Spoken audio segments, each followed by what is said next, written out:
私だけがいない街、Hinazukiかよ。今よりもっと大きくなって、一人でどこへでも行けるようになったら、遠い国に行ってみたい。遠い島に行ってみたい。誰もいない島に行ってみたい。辛いことも悲しいこともない島に行ってみたい。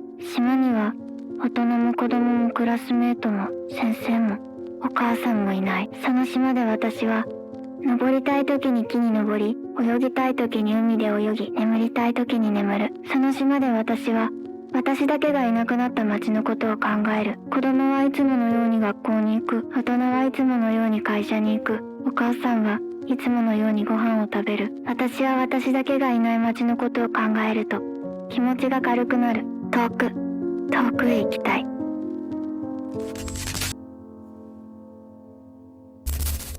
An 11-year-old girl wrote those words.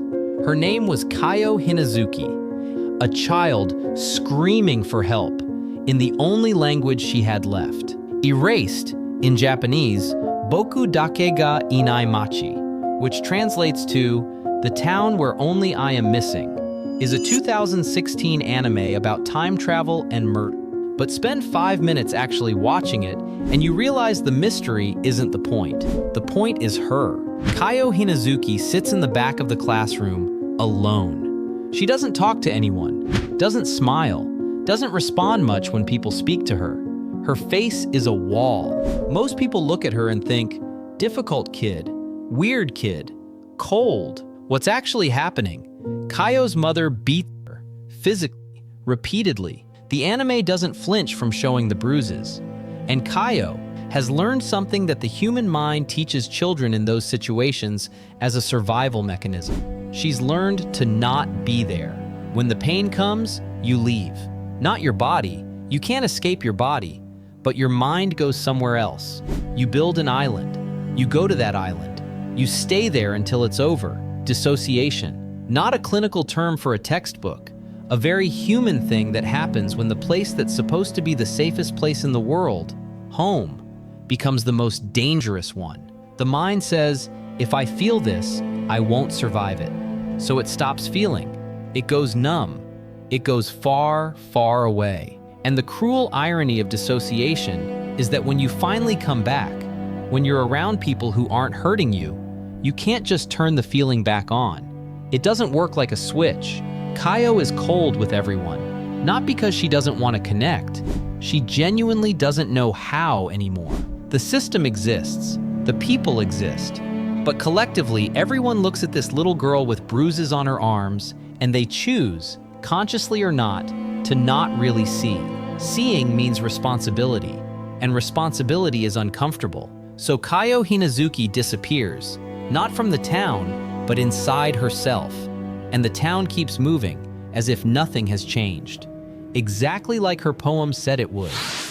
Satoru Fujinuma, 29 years old, aspiring manga artist, currently working as a pizza delivery guy in Tokyo because the manga isn't going anywhere. Satoru is a man who is technically present in his own life and emotionally almost completely absent from it. He keeps people at a distance, not aggressively, just passively. A woman who clearly likes him tries to connect, and he deflects. He cares, but caring feels dangerous to him. Somewhere in his past, in 1988, when he was also 11 years old, he watched a girl get taken, and he did nothing. He couldn't do anything. He was a child, but the guilt doesn't care about logic. Guilt this old doesn't stay in the mind as a thought. It migrates. It becomes a posture, a way of moving through the world. It becomes, I am the kind of person who doesn't act. Except, Satoru has a power he calls revival. Without warning, time rewinds around him. A few minutes, sometimes more. He's sent back right before something terrible happens. And the feeling that hits him, he describes as a flicker, a buzzing sense of wrongness that won't let him look away. Revival isn't about the mechanics of time travel. Revival is psychological. Satoru's conscious mind spent 29 years refusing to feel his own guilt, keeping it buried, moving on, looking away. But the guilt didn't go away. It just found another route.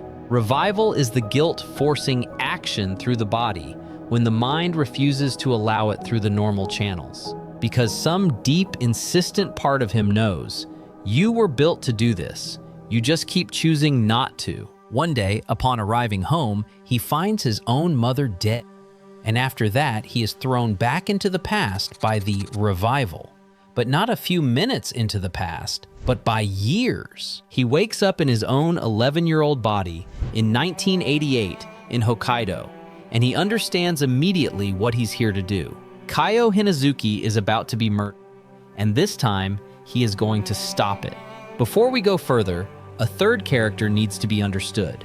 His name is Gaku Yashiro.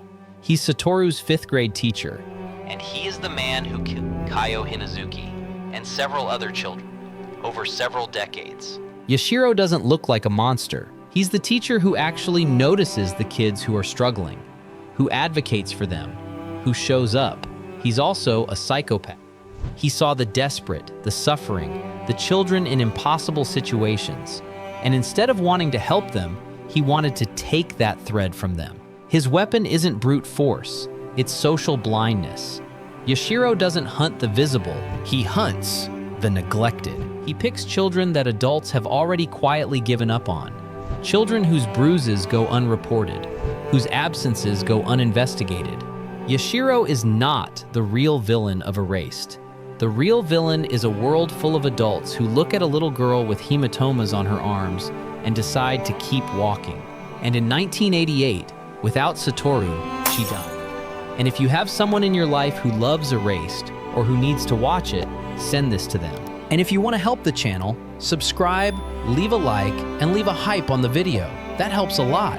And leave your opinion about the work in the comments. Okay, back to 1988. Satoru, now back in his 11-year-old body, starts doing one very simple thing.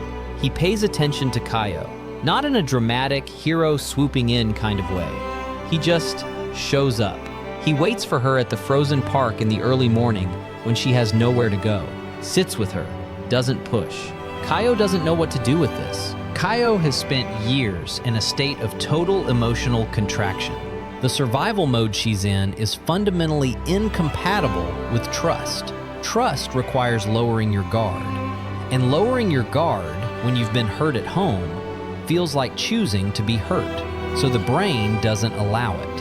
Satoru's presence over weeks does what no amount of authority or intervention was able to do. It creates consistency.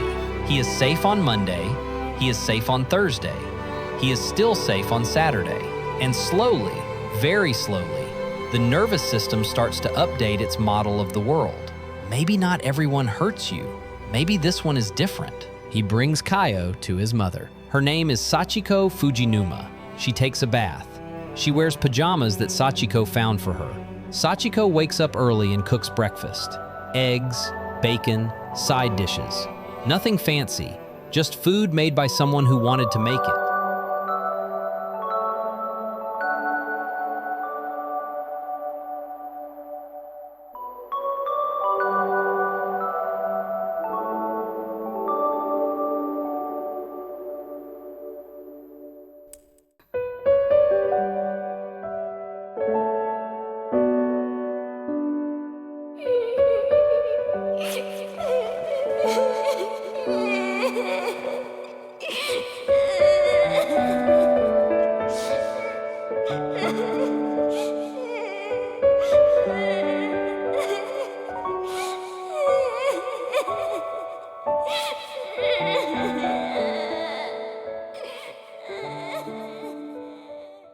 Healing actually works like this.